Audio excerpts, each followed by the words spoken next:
Greetings, survivors and friends. SHADOWFRAX here with your weekly Rust Development Peach Show. And won't you just look at what crept in at the last moment? Only a military version of your favourite remote barbecuing implement. Decidedly more meaty looking. I'm assuming this will be even more effective at toasting things to a crisp, although it is only at the artwork stage at the moment, so don't start oiling up your kebabs just yet, will you? As per, stay tuned though, and I'll keep you informed of development. Now, what could possibly be better than a potato?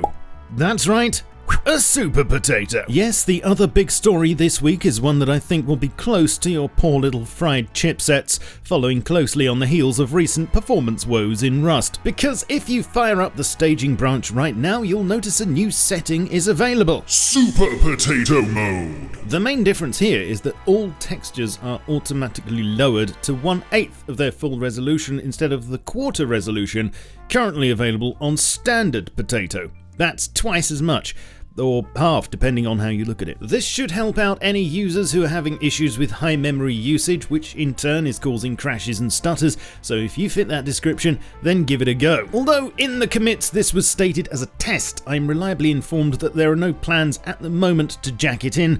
Perhaps one day we'll get an ultra potato mode, who knows? I'd fully support the expansion of this naming convention to even include other root vegetables in future, but that's enough waffle. Since last week's episode, there have been a number of other attempts to improve performance. There was a client update on the 18th to fix some issues with waves, stutters in crafting menus, and oil rig lighting glitches, and a new convar was added for admins only, called graphics.waves, which when set to false will turn off the large breakers. This appears to be client-side only though at the moment, so it doesn't let you turn them off for a whole server, and is just there to help profile ocean wave performance. But has Rust been behaving itself better for you since this patch? Please let me know in the comments if it's made a difference for you. Apart from this, buoyancy was optimized for CPUs and GPUs, apparently now being faster for CPUs by 35%, but this is only on staging at the moment and will be merged in the next patch on April the 4th. Also, certain large static prefabs will be unloaded after loading the maps, so a lot of work is still going on in this area. As well as working on the new human artificial unintelligence, where according to the commits they won't fire at targets unless they've aimed for at least a quarter of a second, so slight delay on the aimbot now. Helk also took time to smash out a whole list of quality of life improvements and tweaks on the staging branch.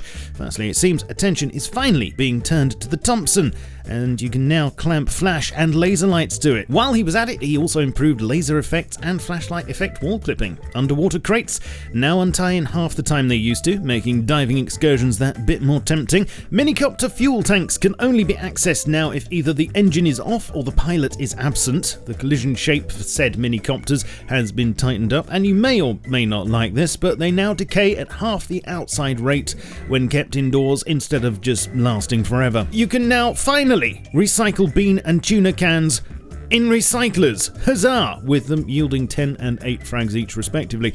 Water jugs can now be inserted into fridges, and salvaged axes harvest more animal flesh, with their flesh gather on staging now being 15 instead of the usual 10. There were also some changes that directly impact raiding, especially if you enjoy using explosive ammo to do so. You'll now be able to hear when someone is using it from much farther away, as this test hopefully shows.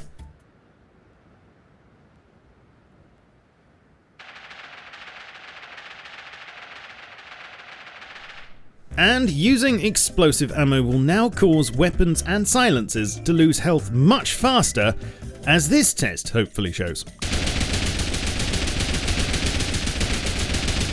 In another rather significant change to raiding, again just on staging at the moment, when a block is knackered it will now leave behind debris, which will prevent the building of a new one in its place for 30 seconds.